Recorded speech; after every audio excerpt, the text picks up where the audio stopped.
प्यारा प्रेमियंसो सर्वना घट मंदिर मालिका जे चैतन्य तत्व बिराजेल छे एमने खूब खूब जाजाती दंडवत प्रणाम। जय सत्साहेब, जय सत।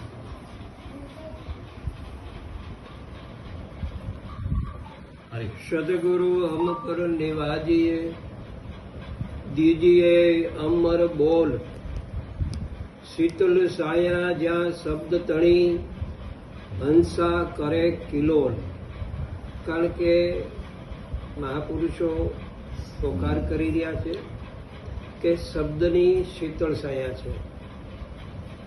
એ શબ્દની છાયાની નીચે બેહી અને મહાપુરુષો બધા અંશ કરી રહ્યા છે।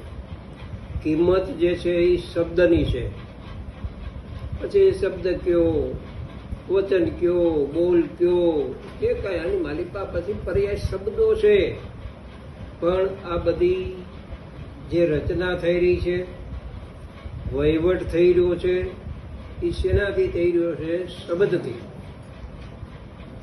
કે ભાઈ વ્યવહારિક રીતે તમારે પાસે ભલે ખીચું રૂપિયાથી ભરેલું હોય, પણ માલ ખરીદવા જવું હોય ને તો ત્યાં બોલવું પડે। કદાચ રૂપિયા તમે બતાવી દો તો માલ ન મળે। એટલે કિંમત જે છે એ શબ્દની। એટલે આપણા મહાપુરુષો પોકાર કરે છે કે શબ્દના માર્યા મરી ગયા, એ શબ્દે સોળ્યા રાત। શબ્દને જે વિવેક કરી આલ્યા ને એના સર્વના સુધરી ગયા કાળ। શબ્દનો વિવેક એટલે વિવેક ક્યારે આવે? વિવેક કોને કહેવાય? કે જે આપણને મહાપુરુષોએ સંજ્ઞા बतावी છે कि भाई आने मालिपा शब्द आर है, शब्द पार है, शब्द ना ढग ढेरिया। शब्द माथी शब्द बोले सोई सदगुरु से हमेरिया। कारण के शब्द विना वहीवट थाय एम नथी। शब्द विना आ वहीवट कोई करी શકે એમ નથી। એટલે શબ્દની જરૂર છે। પણ આપણા સંતોએ એવો શબ્દ ગોત્યો કે જે શબ્દથી આ બધી રચના બની છે, ઈ શબ્દ। એટલે આની માલિકા આપણને સંતોએ એમ કે સત્ય શબ્દ સોજ્યા નહીં, झूठ झूठ को ध्याय। आपकी तो गम नहीं, कहाँ से आया અને कहाँ जाए। કે ભાઈ તમારી તમને ખબર હોવી જોઈએ કે હું ક્યાંથી આવ્યો છું, ક્યાં જવાનો છું, ક્યાં જઈ રહ્યો છું।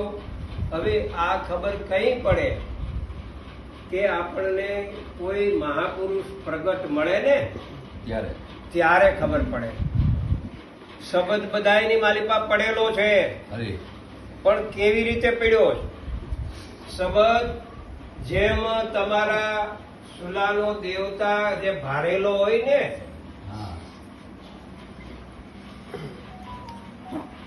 અત્યારે તો ભગવાનની દયા થઈ ગઈ છે, ભગવાનની મહેરબાની થઈ ગઈ છે, કોઈને ભારેલું દેતવા રાખવો પડે એમ નથી। ઓલી તો હું છે બાકસી નહોતી મળતી। એટલે આગુણની માલિપા સાણું ભારી અને રાખતા,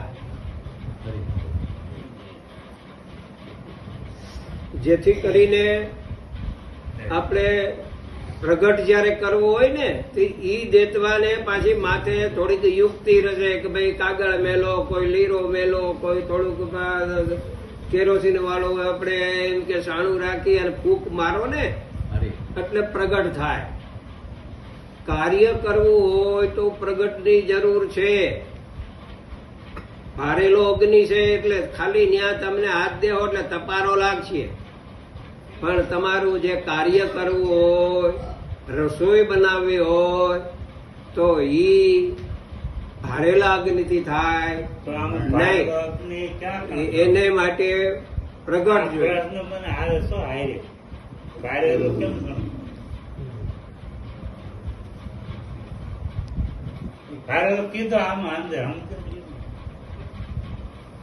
બધા એમ તેનું સમજે છે, બધા ખબર છે, એ બધા બેનું ખબર છે।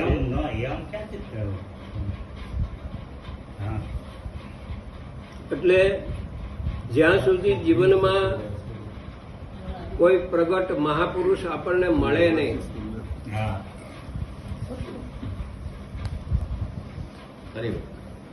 એટલે ત્યાં લગી આપણું જે કાર્ય છે ને એ સફળ ન થાય.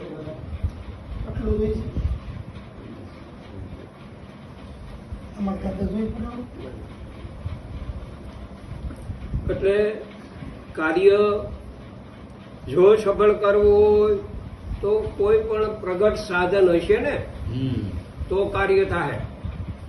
પ્રગટ વિના એટલે આપણા સંતો આપણને અંગુલ નિર્દેશન કરે, પછી સમજણ તો પોતાની જ આની માલિકા જે હોવી જોઈએ એ સમજણથી કાર્ય થાય. પોતાની જ્યાં લગી જીવનમાં સમજણ ન હોય ત્યાં લગી કાર્ય તમને સફળ ન થાય. એટલે શું કામે કે પોતાની સમજણ એટલા માટે હું કહું છું કે નામ રૂપ અને ગુણ વાળી આ રચના છે, આ ત્રિગુણી રચના છે. ત્રિગુણી રચનાની માલિકા ચોથું પદ પડ્યું છે જે પ્રક્રિયા, એને પદ કયો, પ્રક્રિયા કયો, પછી યુક્તિ કયો, આની માલિકા યુક્તિ કયો. દાખલા તરીકે દેશી હિસાબમાં વાત કરું કે બધાએ લગભગ આપણે ખેડૂના જ બહેનો છો, એટલે એને બધાને ખબર હોય આપણે ગાય રાખતા હોય, ભેંસ રાખતા હોય. એટલે અત્યારે તો જો કે હવે તૈયાર બધું પરબારું મળે છે એટલે લગભગ બધા સ્વતંત્ર રહેવા માંગે છે.